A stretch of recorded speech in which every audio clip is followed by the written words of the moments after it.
patogenesis dari ARDS, yaitu permeabilitas barir alveolar kapiler yang meningkat akan menyebabkan cairan yang mengandung protein masuk ke dalam alveoli. Akhirnya terjadi compliance sistem pernafasan yang menurun, right to left shunting, dan hipoksemia. Tekanan CO2 arteri yang normal, tetapi minute ventilation-nya pun meningkat, akan menyebabkan ventilasi dead space yang meningkat. Perjalanan penyakit ARDS terbagi menjadi 3 tahapan yang berurutan dan tumpang tindih. Fase pertama yaitu fase eksudatif yang berlangsung di hari kelima hingga hari ketujuh dari jejak paru, didapatkan terdapat membran hialin yang melapisi dinding alveolar dan cairan edema yang mengandung protein di ruang alveoler. Di sini terjadi gangguan pada epitel dan infiltrasi neutrofil pada interstisial dan alveoli.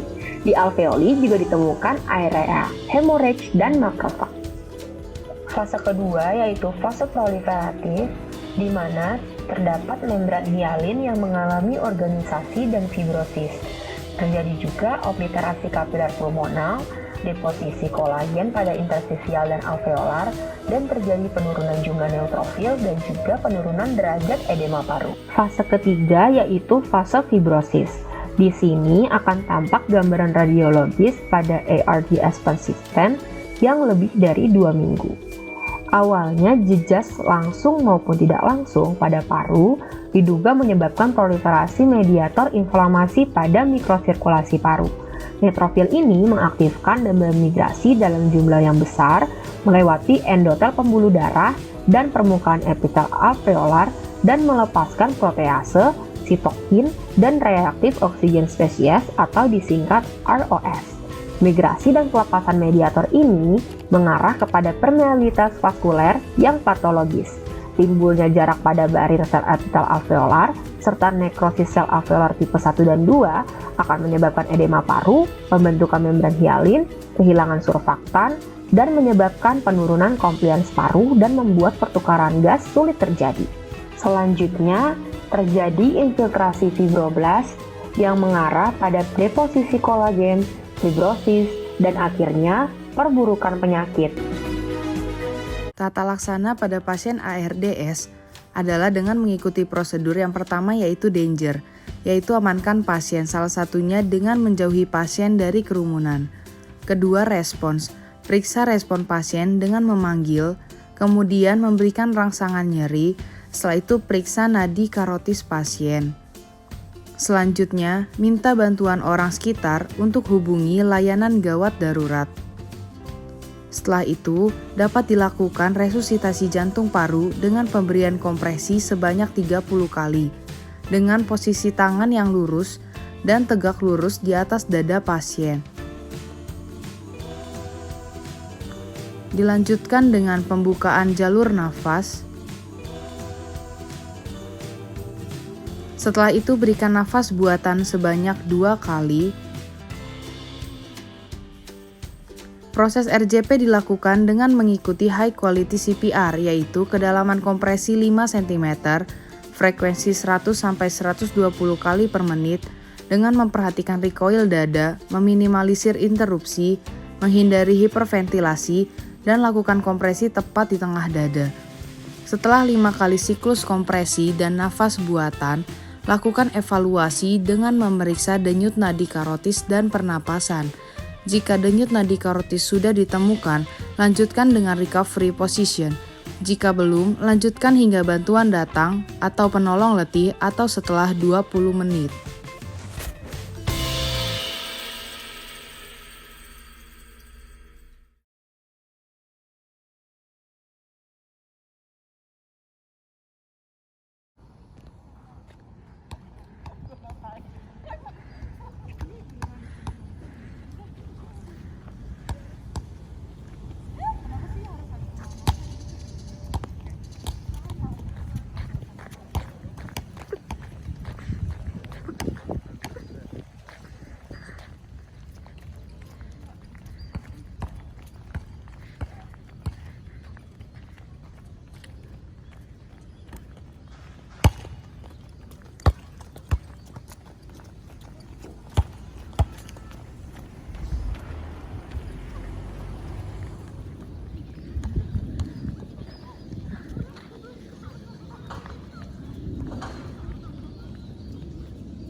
Siapa ini siapa? Jangan berkerumun.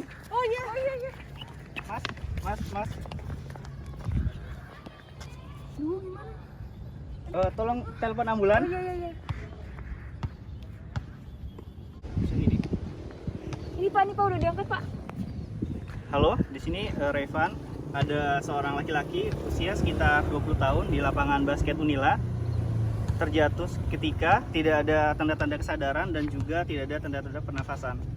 Baik, tolong bantuan ambulannya segera. Baik, di sini ada keluarga atau temannya? Gak ada Pak. Baik, jika tidak, saya izin melakukan RJP ya.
Baik, nadi pada daerah karotis sudah didapatkan. Sembari menunggu bantuan, kita posisikan